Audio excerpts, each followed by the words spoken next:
Hey, genealogy researchers, what's happening? Have you discovered City Directories on Ancestry.com? They are such a fun collection. At least I think so.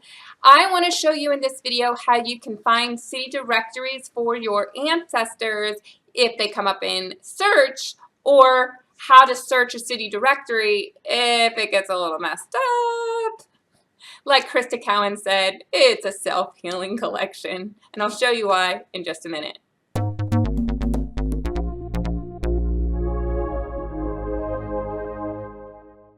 Howdy, I'm Devin Noel Lee, and this is Family History Fanatics, and we're going to start going and researching our ancestors. And the one thing I really like about City Directories, it fills in the gaps between the years of census records. Now, City Directories are online. I found some for Canada, where my ancestors are from, but primarily most of my relatives are from the United States, and there's a pretty good collection of City Directories all throughout the country. Not every year, but Ancestry is working on that as much as possible. So let's go find City Directories.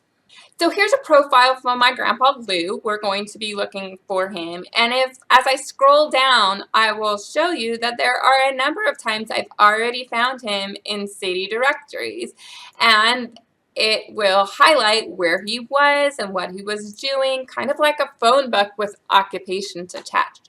But let's go into the top of the page, up to the top of the page, and press search. And search will have a drop-down menu, and I go to all collections to start out. So I'm going to look for Lewis Sherman Brown in City Directories and pretend that I haven't found any. So I'll type his name. As I start typing his name, Ancestry will say, did you mean any of these people from your tree? Absolutely. I go ahead and select on that. The search form will auto-fill with many of the information that I have, but I'm going to follow advice given at Roots Tech, which is to don't fill in every field.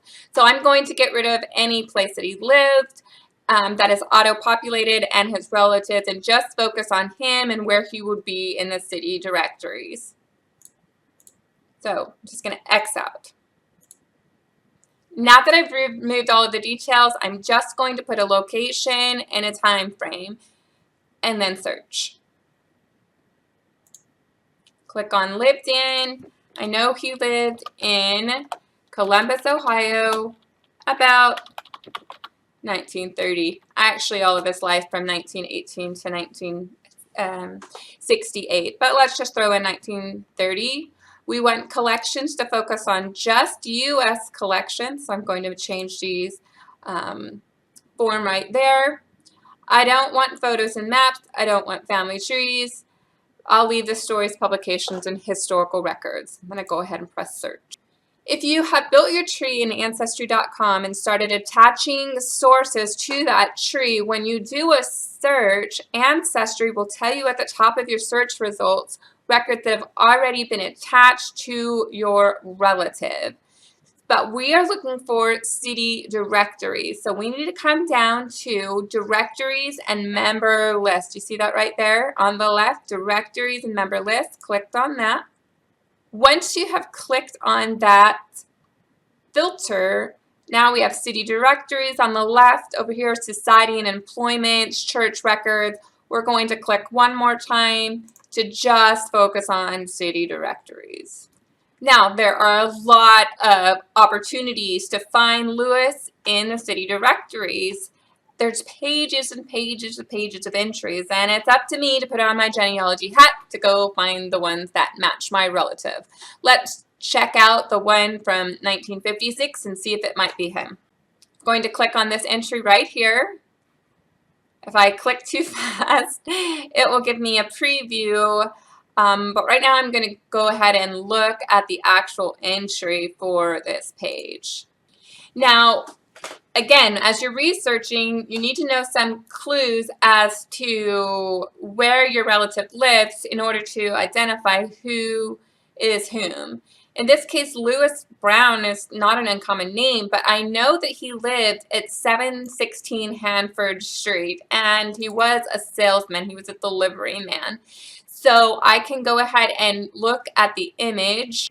So now I'm looking at the actual record set, and I can see Louis S. with Louise, that is my grandma, that he's a salesman for Hamilton Milk. Ooh, always go to the original records because you will find more details.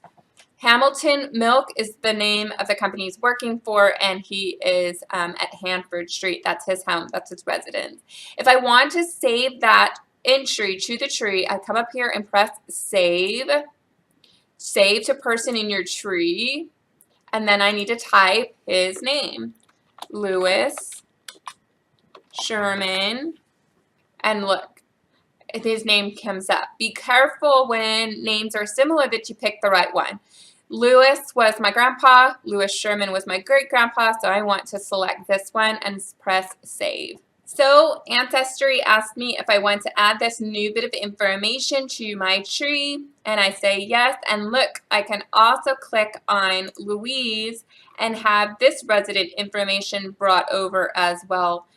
Press Save to your tree, and now have added a new city directory entry into the tree profile pages for Louis as well as his wife Louise. One thing I did discover is that Louis appears in the 1940 city directory, but I had to go and search for him in a different way. Let me show you how to do that now. One way to do that is to go back to any city directory that you found your relative in. So I'm going to click on this view, go to view image. Once I am at the page that my ancestor previously was on, I can come up here to the year. I know that Louis is going to be in Columbus, Ohio. He was there in 1939. He was there in 1956. He didn't really move around. So chances are in 1940 he will show up. I will come up here and click on 1939, and a drop down will appear, and I can scroll down until I find the year where I suspect that he will appear, but I have not found him yet. Before I do that, I also want you to pay attention. Look down here at this image number 86 of about 10,060 images. I want to keep that in mind when I go to the next record set. It'll give me a quick reference point to start. So go back up, click on the year, scroll down to the year 1940. Now I'm on the very first page of 1940. There's 296 pages. Oh, maybe that 60 won't work so much. Now I'll throw in the number 15. 15 doesn't get me into any names, so I need to use a bigger number. I went ahead and put in the number 100. I'm going to zoom in. Oh, give you a little headache there. Zoom in and look at the first last name, Birchfield. Brown, B-R-O-W-N. That's going to come before Birchfield, but not by much. I'm going to take off 5 pages and see where we wind up. So 95 images rather than 100 images. Now we're in Brown, but Brown with an E. So I'm going to start clicking back a single page at a time until I can find the page where Louis Brown may appear. So I finally found Louis, and this is the year before he gets married to my grandmother, which is why she's not listed. And Reeb Avenue, that's where he lived with his family until his grandmother passed away. So this is Louis's entry. So how am I going to save this to the tree? Well, first I have to click down here on the people's name and see if Ancestry recorded his name. The index opens up, and now I need to look for his name, and hopefully the OCR picks it up. It's not always perfect, but sometimes it works. Now, one way to quickly find a name is to do a Control F or Command F and type in the name of your relative. And sure enough, there's Lewis right there. So I can click on his name, and when I do, it will ask me, is there anything I need to do to edit his name? No, I don't. But now with his name highlighted, I can go through the process, save to a person in my tree, type in his name, press save, and finish the process like we did before. Now in this case, I already have a census record for Lewis, so I'm just going to add, I'm not going to change the residence or the place information, but it will add the source citation. Just even though I did not make any check marks over here, that citation comes and it's an additional source for the 1940s of where Lewis is. So now you have two ways to find your ancestors in city directories. You can use the search forms that are common for most people who go and search, but we want to be a researcher rather than a searcher, like Krista Cowan told us to at Roots Text 2017. And to do that, all you need to do is get into a collection where you know your ancestor is, change the date, and then browse the image until you find your ancestor. Click on their name if you find it, and then press save. City directories have helped me learn about the rags to riches to rags again story of my great-grandfather Sherman Lewis Brown. I still haven't uncovered all of the stories that are hidden in city directories, but as more city directories become indexed and online, I'm sure I will.